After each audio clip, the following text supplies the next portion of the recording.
কিংবদন্তি। তার নামের গায়ে কোনোদিনই লেগেছিল না কথাটা, অথচ তার কেরিয়ারের উত্থান পতন বারবার মনে করিয়ে দিচ্ছে আর এক কিংবদন্তিকে, মার্টিনা হিঙ্গিস। বিদ্যুৎ গতিতে উত্থান।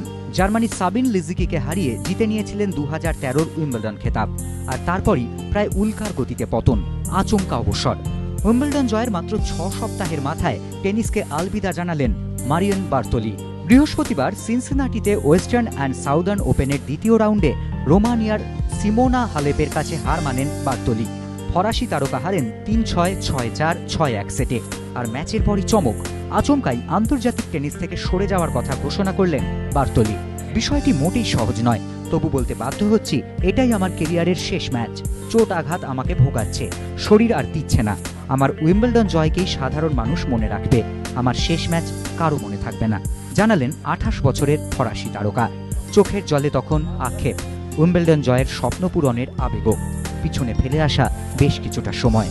13 বছরের টেনিস ক্যারিয়ারে 47টি গ্র্যান্ড স্ল্যামে খেলার অভিজ্ঞতা। 2009-এর অস্ট্রেলিয়ান ওপেনে পৌঁছেছিলেন কোয়ার্টার ফাইনাল পর্যন্ত। 2011-র ফরাসি ওপেনের সেমিফাইনালে উঠেছিলেন।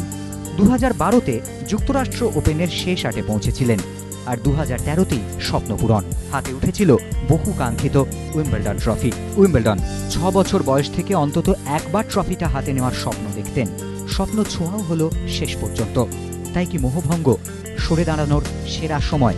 টেনিসকে আর কিছুই কি দেওয়ার ছিল না? প্রশ্ন হতবাক টেনিস ভক্তদের। এবিপি আনন্দ।